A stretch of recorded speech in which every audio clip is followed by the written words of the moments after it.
Selamat siang teman-teman, saya Salim Dharma Saputra. Pada kesempatan hari ini saya akan menyampaikan informasi mengenai manajemen retail. Oke, sebelumnya apa sih definisi dari manajemen retail? Manajemen retail adalah suatu pengaturan dari seluruh faktor-faktor yang mempengaruhi proses retail tersebut atau perdagangan barang dan jasa langsung kepada pembeli. Untuk melihat posisi kita dalam satu usaha bisa dilihat dari gambar ini. Gambar ini menunjukkan ada suatu perusahaan manufaktur atau penyedia barang dan jasa. Mereka mendistribusikan barang dan jasa tersebut melalui distributor. Kemudian distributornya itu akan menyampaikannya ke perusahaan retail kita. Nah, konsumen dapat membeli kebutuhan barang dan jasa dari kita, si pengusaha retail. Kemudian fokus utama dari usaha manajemen retail ini adalah memanage. Memanage di sini maksudnya memanage semua kegiatan retail usaha agar dapat memaksimalkan keuntungan yang didapat dan mengurangi presentasi kerugian sehingga tidak akan mengalami kebangkrutan. Kemudian kedua, ada teknologi. Teknologi di sini maksudnya itu memanfaatkan segala jenis teknologi yang terbaik agar usaha kita tidak kalah bersaing dengan perusahaan lain dan memudahkan kita untuk menjangkau pembeli. Lanjut. Ada service.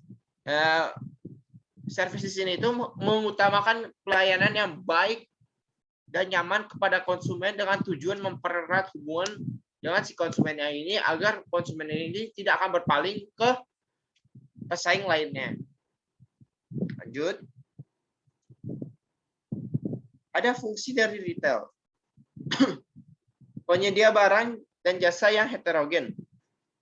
Maksudnya ini menyediakan jenis barang atau jasa dengan berbagai pilihan atau heterogen, sehingga pembelinya ini nggak perlu pusing-pusing nyari di perusahaan pesaing. Hanya cukup beli di kita aja karena kita banyak pilihan barang. Kemudian membantu kepemindahan pemilikan dari pemilik sebelumnya ke pemilik baru atau dari perusahaan manufaktur ke konsumen memilikan barang atau jasa tersebut. Lanjut, ada memberikan layanan secara baik dan nyaman langsung kepada konsumen sehingga menarik perhatian dari konsumen. Nah, karena mereka sudah tahu kalau beli di sini itu pelayanannya itu ramah, sopan, mereka akan senang untuk membeli di usaha kita. Kemudian lanjut, ada faktor-faktor yang mempengaruhi dari usaha retail. Secara makroekonomi ada teknologi. Teknologi yang digunakan itu digunakan harus dapat menjangkau si pembeli dari misalnya dari Kalimantan ke Jawa. Nah, atau juga teknologi yang itu digunakan untuk memudahkan transaksi. Maksudnya mempermudah transaksi itu kayak pembeli itu gak usah bawa uang cash, cukup pakai e-money lah secara simpelnya. Kemudian etika bisnis. Sama seperti tadi, cara pelayanannya sopan, memiliki etika akan menyenangkan hati dari konsumen itu. Dengan harapan si konsumen ini akan membeli barang atau jasa yang kita sediakan. Kemudian sosial budaya itu kita menyesuaikan usaha dengan sosial budaya yang berlaku di suatu daerah pasar agar pembelinya ini mau beli dari usaha kita karena kita udah cocok nih sama sosial budaya yang ada di lingkungan pembelinya. Kemudian ada hukum dan politik. Kita menaati hukum yang berlaku serta mengikuti politik dari suatu pasar sehingga kita juga bisa bersaing dengan usaha lain tanpa melanggar hukum yang berlaku. Kemudian ada mikroekonomi. Mikroekonominya kompetitor yang memiliki barang yang serupa atau intra-type namun jenis usaha yang berbeda serta inter-type atau jenis usaha dan barangnya itu sama. Kemudian ada dari pelanggannya sendiri atau hubungannya, lebih spesifiknya hubungan antar pelanggannya ini. Lanjut, ada perilaku konsumen. Perilaku konsumen itu apa sih? Perilaku konsumen adalah suatu tindakan individu atau banyak individu yang langsung berkaitan dengan pengambilan keputusan dan dipengaruhi oleh lingkungan sekitar. Nah, maksudnya itu dalam mengambil keputusan, misalnya saya ingin membeli ini, nah sebelum saya membelinya saya melihat lingkungan saya apa aja sih yang harus dipenuhi pada saat itu sebelum membeli suatu barang atau jasa. Kemudian hal-hal yang mempengaruhi perilaku pembeli. Konsumen individual itu sama seperti tadi, dia itu menentukan apa yang harus dipenuhi oleh diri individual itu pada saat itu juga. Lanjut, ada lingkungan. Nah, kalau lingkungan ini lingkungan strategik yang memungkinkan usaha ramai pembeli karena mudah dikenali oleh para konsumennya. Mudah dikenali para konsumennya serta inilah tidak perlu memerlukan usaha lebih untuk menjangkau usaha kita. Strategi pemasaran. Nah, si usaha retailnya pasti akan memakai strategi pemasaran yang bisa menarik perhatian dari pembeli sehingga pembeli ini akan terpancing minatnya untuk membeli barang atau jasa kita yang kita sediakan. Lanjut ke tipe-tipe keputusan pembeli. Long oriented problem atau suatu masalah atau keputusan yang membutuhkan jangka waktu, membutuhkan usaha dan waktu yang lebih lama. Contohnya mobil, motor, dan TV. Karena maksudnya kenapa lama itu? Karena mereka butuh menabung sebelumnya. Menabung dan tidak perlu banget lah. Kemudian ada limited oriented problem, maksudnya itu pemecahan masalah secara terbatas yang berkebalikan dari yang tadi itu long oriented problem. Karena ini benar-benar harus dipenuhi pada saat itu juga, contohnya kayak makanan, sabun, dan masih banyak lagi contohnya. Bisa yang ada unstructured purchase atau suatu pembelian yang tak terencana dan tiba-tiba saja harus dipenuhi. Misalnya karena kita melihat orang makan es krim, maka kita ingin es krim, maka kita akan membeli es krim tersebut pada saat itu juga. Padahal sebenarnya nggak perlu sih.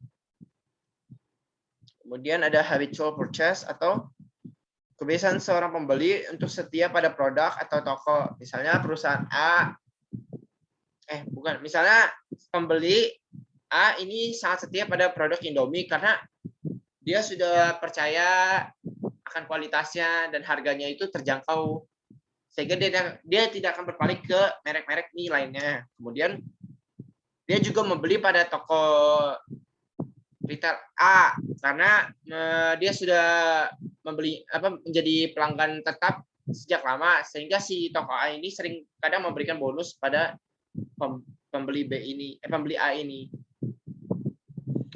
Dan pembeli A ini tidak perlu khawatir kalau beli ke toko A karena stoknya pasti selalu ada, sehingga dia itu akan merasa senang. Lalu ada strategi retail.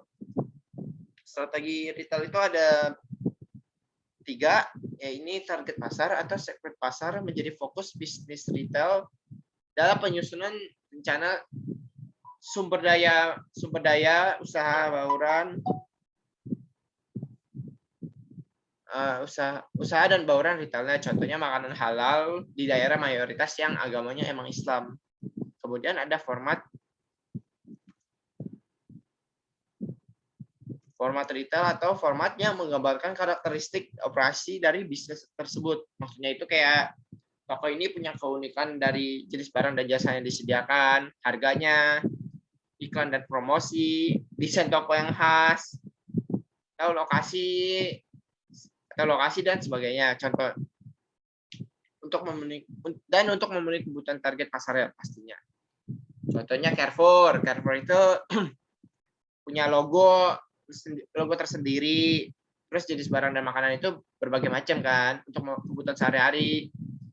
Kemudian lokasi dan tempatnya itu strategi karena biasanya itu dibangun di dekat mall atau di dalamnya, bahkan karena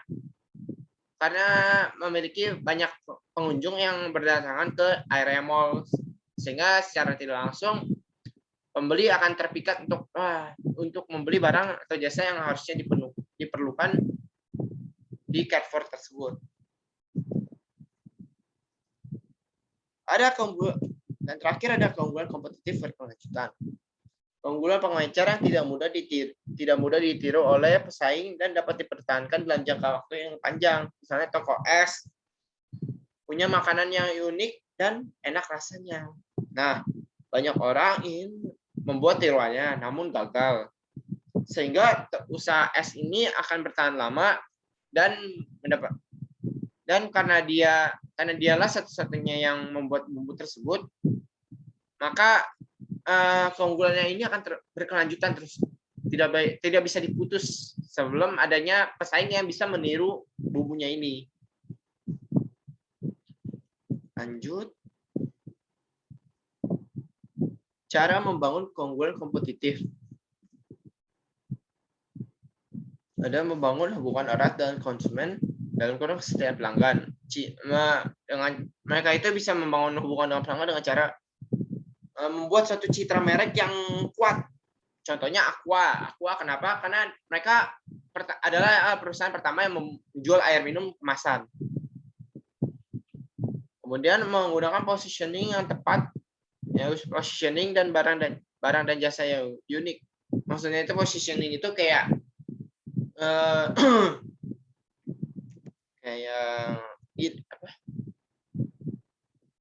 lokasinya itu memang strategi untuk dibikin usaha, misalnya dengan bank atau dekat dengan area perbelanjaan, mereka juga sehingga akan terlirik juga lah si pelanggannya ini untuk membeli. Kemudian barang dan jasa unik, sama seperti tadi, jika barang dan jasa yang unik, maka pelanggan hanya akan tahu barang dan jasa ini hanya disediakan di toko ini, sehingga mereka akan membeli di kita saja. Kemudian layanan pelanggan yang unggul, sehingga pelanggan itu akan senang karena etika kita yang baik dan benar. Kemudian memperkuat hubungan dengan pemasok. Nah, sama seperti customer, kita juga harus memperkuat hubungan dengan pemasok, sehingga pemasok pasti selalu akan menyediakan barang-barang yang kita butuhkan dan kadang akan memberikan kita bonus. Kemudian ada efisiensi di dalam operasi internal bisnis. Maksudnya itu ada dua, manajemen sumber daya manusia yang merata agar usaha berjalan dengan lancar tanpa ada masalah. Kemudian ada juga efisien dalam sistem informasi dan distribusi agar tidak terjadi miskomunikasi yang dapat menyebabkan kerugian dan kekecauan dalam suatu sistem bisnis retail. Kemudian penentuan lokasi yang strategi. Nah, menentukan lokasi yang mudah dicapai dan dijangkau baik oleh pelanggan ataupun pemasok. Terakhir ada membuat sumber keunggulan yang tidak bisa dimiliki oleh toko lain. Contohnya seperti tadi lah, barang dan jasa yang unik, habis itu ada pelayanan yang ramah, lalu harganya lah.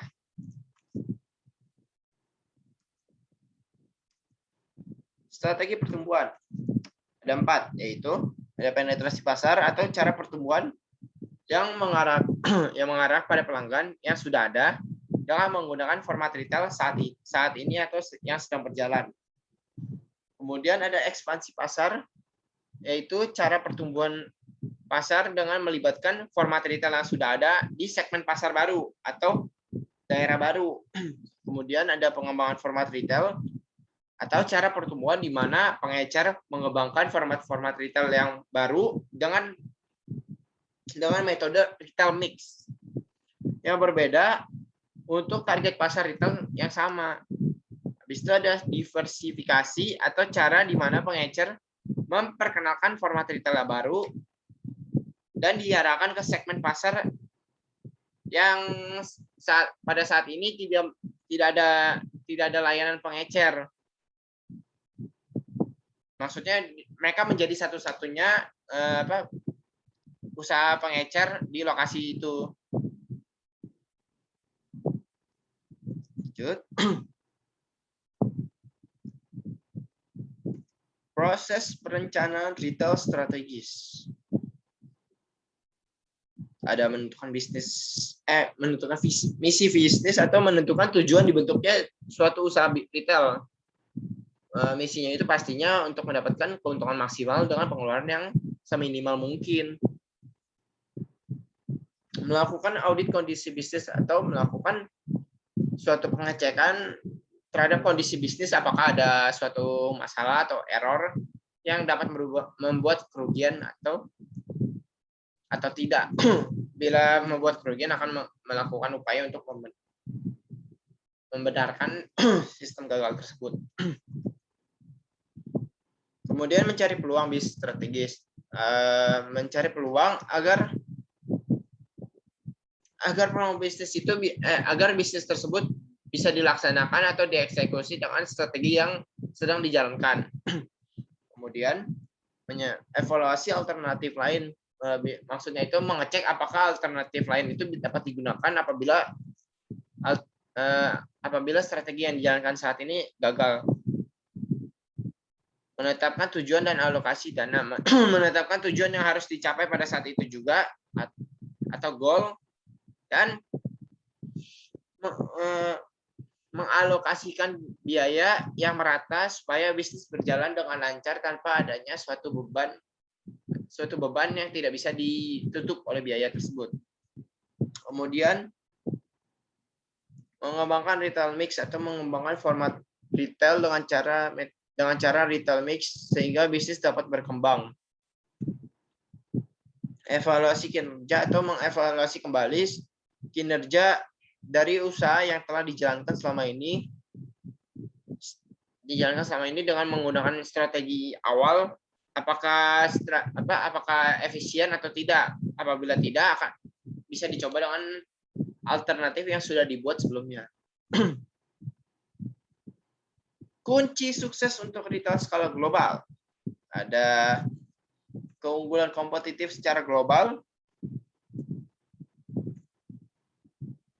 Seperti yang tadi menyiapkan suatu keunggulan yang tidak bisa ditiru oleh pesaing, namun kali ini skalanya dalam jumlah yang lebih besar. Habis itu adaptation power atau kemampuan untuk beradaptasi dengan kondisi lingkungan skala global.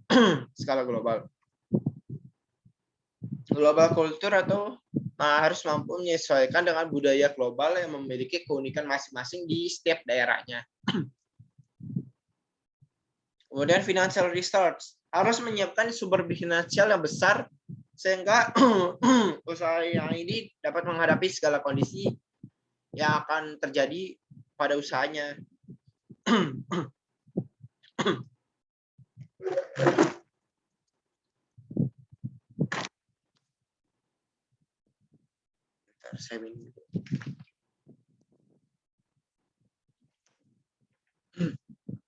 Lokasi bisnis retail. Kenapa penting? Nah, itu menjadi pertimbangan pembeli untuk memilih toko tersebut. Apakah tokonya itu dekat atau tidak dari rumahnya,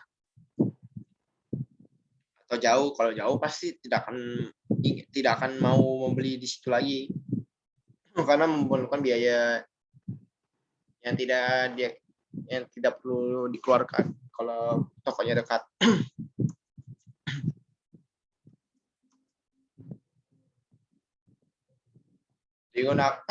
Selain itu, lokasi toko juga digunakan untuk menyiapkan perkembangan keunggulan kompetitif selanjutnya. Maksudnya itu lokasi itu sangat penting untuk mengembangkan kompetitif berkelanjutan. Kayak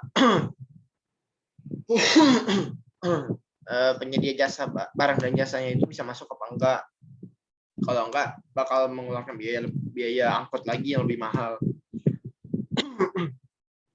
Habis itu, keputusan lokasi memiliki resiko yang tinggi. Maksudnya itu, ketika retail memilih lokasi yang salah, mereka harus mengeluarkan biaya lagi yang untuk menutup suatu kerugiannya. Gitu loh. Kalau lokasinya benar dan strategis, maka retail ini tidak perlu mengeluarkan biaya lebih dan mendapatkan keuntungan. Lokasi utama bisnis retail itu biasanya ada yang tidak direncanakan, freestanding, dan urban area. Nah,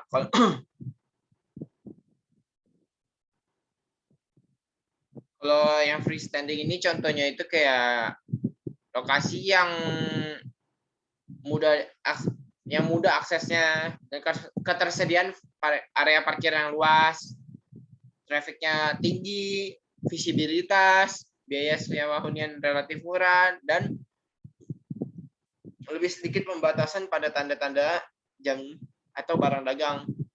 Biasanya sih kayak pusat perbelanjaan lah yang punya parkiran gede, kayak Carrefour, Giant, dan masih banyak lagi.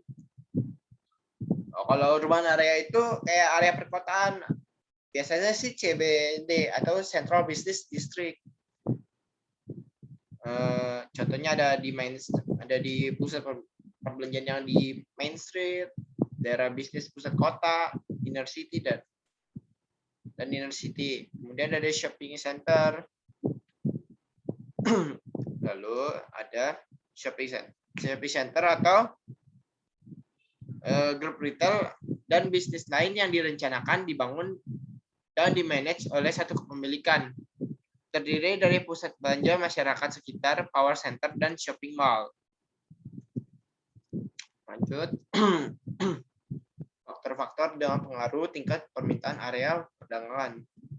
Ada beberapa faktor ya, kayak skala ekonomi.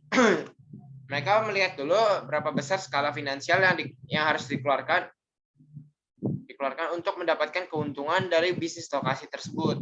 Nah, kemudian ada juga demografi, melihat daerah dari bisnis tersebut apakah mempunyai kemudahan akses dari pembeli ataupun akses dari restock untuk masuk ke retail kita. Kemudian iklim dan bisnis, melihat apakah suatu lokasi memiliki iklim bisnis atau tren yang sedang berlaku, sehingga retailnya ini bisa menyesuaikan apa sih yang sedang tren, maka itu akan dijual oleh si retailnya itu. Kemudian melihat persaingan, apabila satu lokasi itu punya pesaing yang banyak, maka akan pindah ke pesaing yang dikit dengan tujuan untuk mendapatkan keuntungan yang lebih. Kalau pesaingnya banyak, maka para pembeli ini punya variasi toko untuk dijajah untuk belinya. Lanjut. Ada multi-channel retailer atau retail yang menjual barang atau jasa melalui satu siaran atau lebih. Keuntungan tiap saluran maksudnya. Nah, keuntungan melalui siaran itu ada store atau toko. Kalau keuntungannya itu bisa kontak fisik langsung dengan barang dan jasa. Kemudian mendapatkan layanan pribadi langsung dari karyawannya.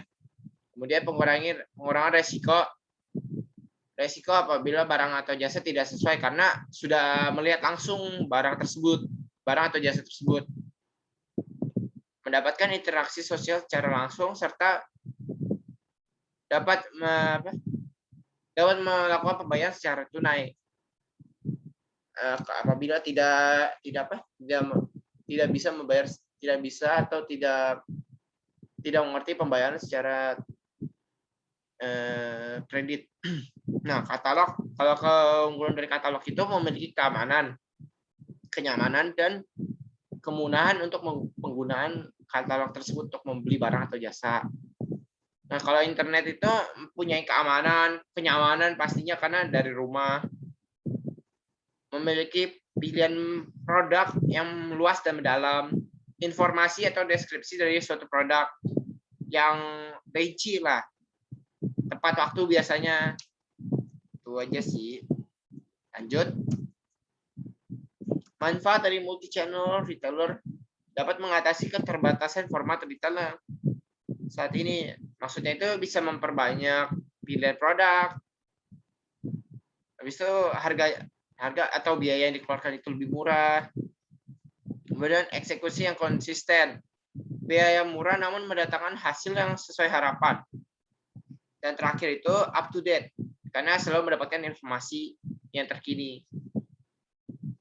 Kemudian meningkatkan kepuasan dan loyalitas pelanggan. Pengecer berbasis toko pasti dapat menawarkan solusi atau produk website yang merangsang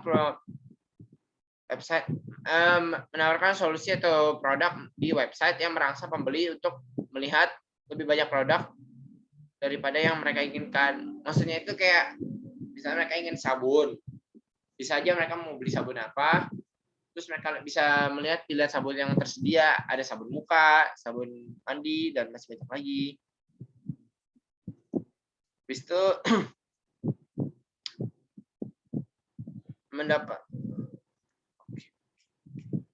mendapatkan wawasan perilaku belanja konsumen. Maksudnya itu si retailer ini tahu apa saja perilaku dari konsumen A dan konsumen B untuk belanja di toko kita, karena setiap konsumen itu pasti mempunyai perilaku yang berbeda-beda. Kemudian memperluas kehadiran di pasar. Nah, karena adanya saluran ini kita dapat memperluas bidang-bidang kita, tidak hanya terbatas di toko. Kita bisa membuka sebuah toko online di e-commerce gitu. Dan terakhir, membangun keunggulan strategis. Nah, pengecer multi-channel ini mempunyai kesempatan untuk mengembangkan keunggulan strategis apabila dibandingkan dengan single channel, karena ya seperti kalian tahu lah, multi itu banyak. Semua peluang itu pasti akan lebih datang ke yang memiliki banyak saluran daripada satu saluran saja. Lanjut, ada tanggung jawab dari manajemen toko. Tanggung jawab mereka itu adalah memanage karyawan toko. Memanage di sini tuh bisa berupa penyeleksian karyawan, sosialisasi dan training yang dibutuhkan oleh karyawan, memotivasi karyawan, setelah mengevaluasi kinerja dari karyawan tersebut, kemudian memberikan hadiah apabila karyawan tersebut memenuhi ekspektasi atau melebihi ekspektasi yang kita harapkan.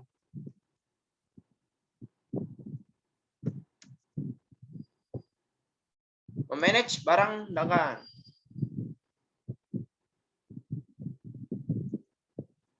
Memanage barang dagangan, menyarankan barang dagangan baru, membeli barang dagangan langka, atau merencanakan suatu event dan menandai barang dagangan tersebut. Jadi mereka tahu ini hanya toko ini yang punya.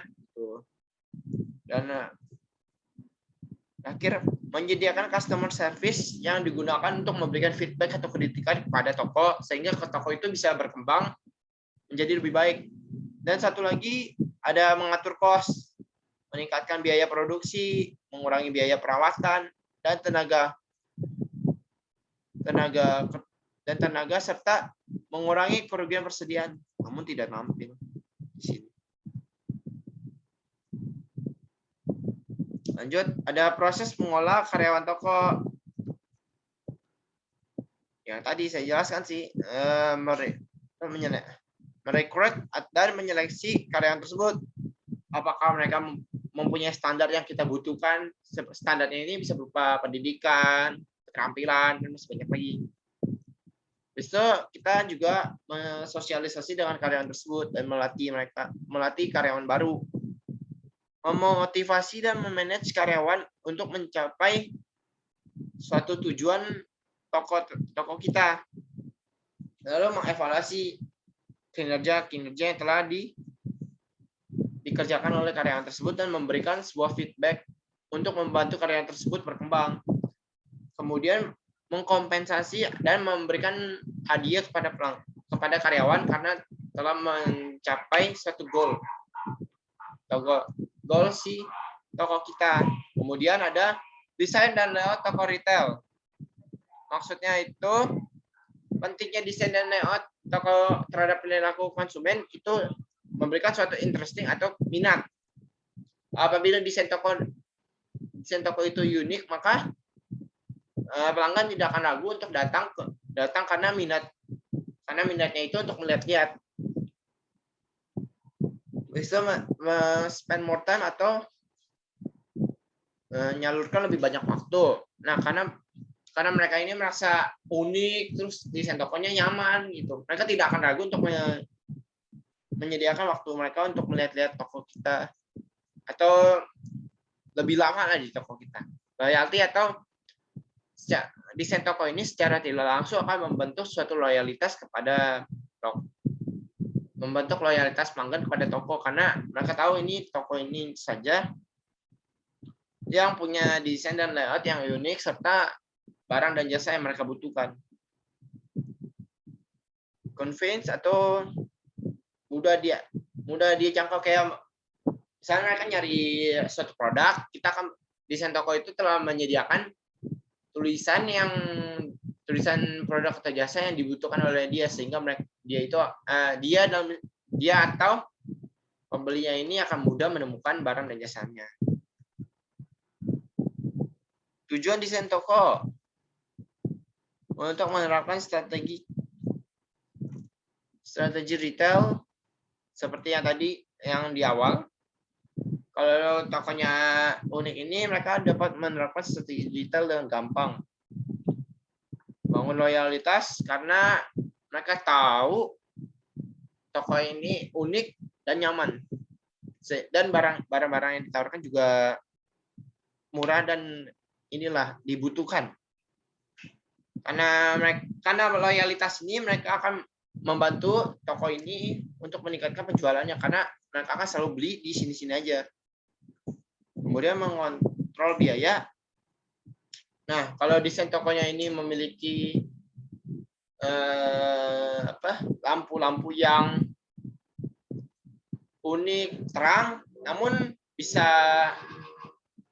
dengan watt yang murah, dengan watt yang kecil, maka akan menghemat biaya-biaya yang dikeluarkan untuk peralatan elektronik tersebut. Kemudian memenuhi persyaratan umum.